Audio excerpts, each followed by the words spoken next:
It was 2 weeks before Christmas, and Jack and his mum had been working hard on the farm, but nothing was growing. There was nothing in the fields to harvest, and nothing in the cupboards to eat except a stale half-mouse and one dreamy. "Oh, Jack, what are we to do? All we have to eat this Christmas is mud." "Oh, I'm so hungry, Mum. You can hear my floofing tummy rumble from the other side of the field." "You know what this means, Jack? We may have to eat our pet turkey Twizzler for Christmas." "Oh no, Mum. We already saved him from the chop. We can't put him on our table. A turkey is not just for Christmas." "No, Jack. If you slice it thin enough, there's more than enough for Boxing Day and a soup." Jack went out into the barn to comfort Twizzler and reassure him he would not end up on anyone's dinner plate. He started to look round for something to sell so he can buy some food. He found, in a pile of old junk, a lamp that was all grotty. He shined it up on his sleeve, secretly wishing something magical would happen. Nothing did. Jack threw the lamp down. "Well, I guess magic only happens in fairy tales, and this ain't no fairy tale." "Oh, yes it is."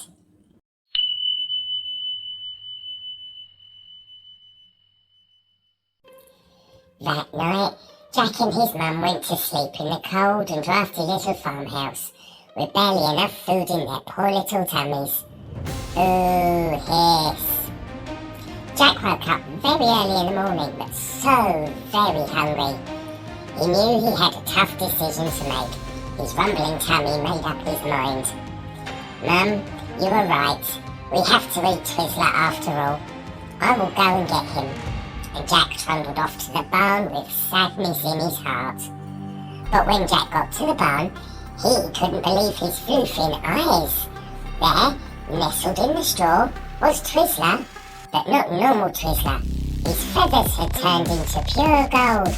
Jack rubbed his eyes with his paw. "Twizzler, what has happened? Wow, this is amazing!" So Jack grabbed Twizzler and ran back into the house.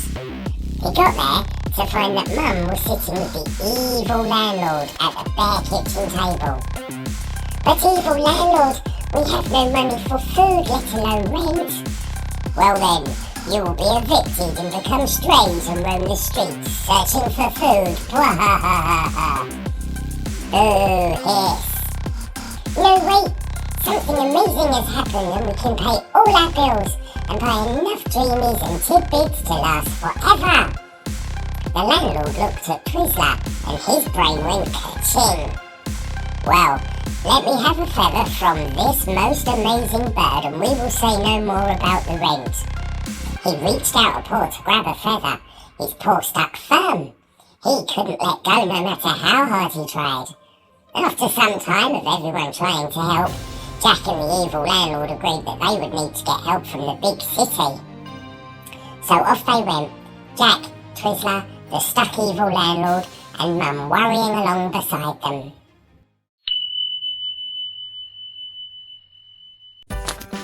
On the road outside the farm, they met 2 youths who were on their way to market.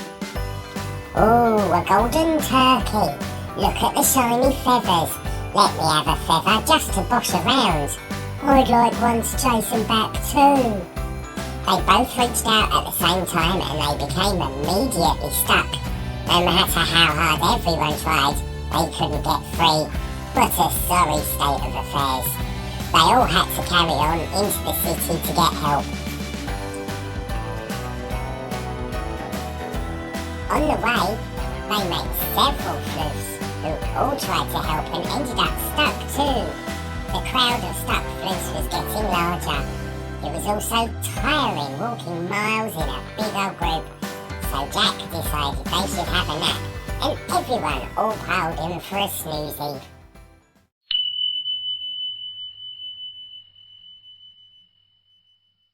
In the big city, the king was in a bad mood because his beautiful daughter, the princess, was ever so sad.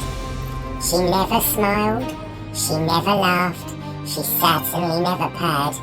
All she did all day was mope about, looking out of the castle windows. The king had tried everything. "Oh, my sweet precious princess, what can I give you to make you happy? I have given you catnip mice, feathers, things on strings, everything a kitty could ever wish for and more." The princess shrugged and stared out of the window. The king decided it was time for action. A decree was made.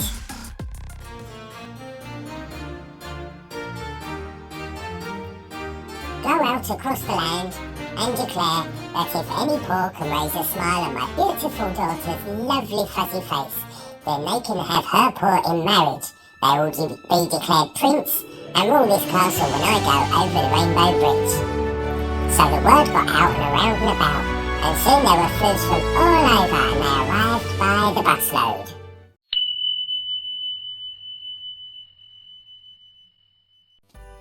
Back in the field, Jack woke up on a heap of floofy bodies. Oh, it had not all been a dream. He stood up, and the whole stuck pile of floofs also stood up. "Come on, we must carry on to the city to get help. There must be an expert there who can help us."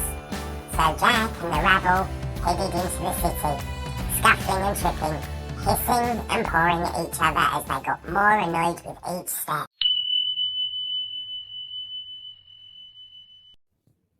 The very next day, the square outside the castle was full of fluffs, all assembled to make the princess laugh, and also onlookers who wanted to see such tomfoolery. Everybody was laughing so hard, everyone except the princess, who just sighed harder.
Cabbaging for all your cabbage needs.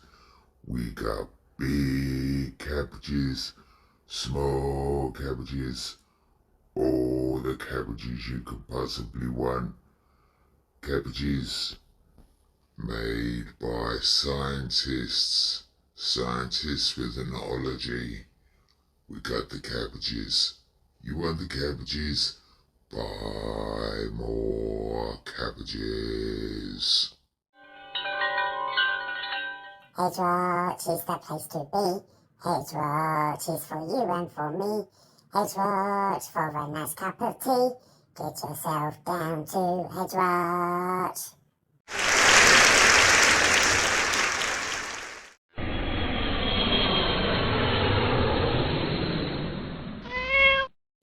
When you're down and feeling poorly, just shout out for Anna's Holly.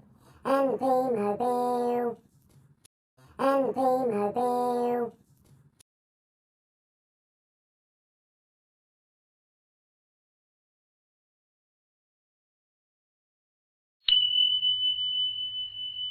As they arrived in the city, they staggered into the town square outside the castle, just as the last very bad attempts to make her fifth-jesty laugh was finishing. Jack pushed his way through the crowd, and all his stuck chums came with him. They knocked things over and caused all sorts of commotion. What a sight! Jack looked up to a balcony. The princess was there and looked down at Jack. She looked at the very indignant turkey. She looked at the fuming crowd of stuck floofs. She looked back at Jack. Then she laughed. And not a gentle girly giggle, oh no. She belly laughed and snorted and laughed some more. It was heard over the whole city, and there was much rejoicing. At that exact moment, the magic superglue holding everyone to Twizzler dissolved, and they were all free. They all fell in a heap on the floor, which resulted in even more laughter from the princess. The king was delighted. "Who is this that has made my daughter laugh? Come forward." Hi, your kingness, it was me, Jack." "Well, you shall marry my daughter and become Prince Jack." "You're not even going to ask if I fancy her first, though?" As luck would have it, Jack did fancy the princess, and the princess fancied Jack, and they fell in love. The whole city cheered and clapped, and it was great.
Princess got married.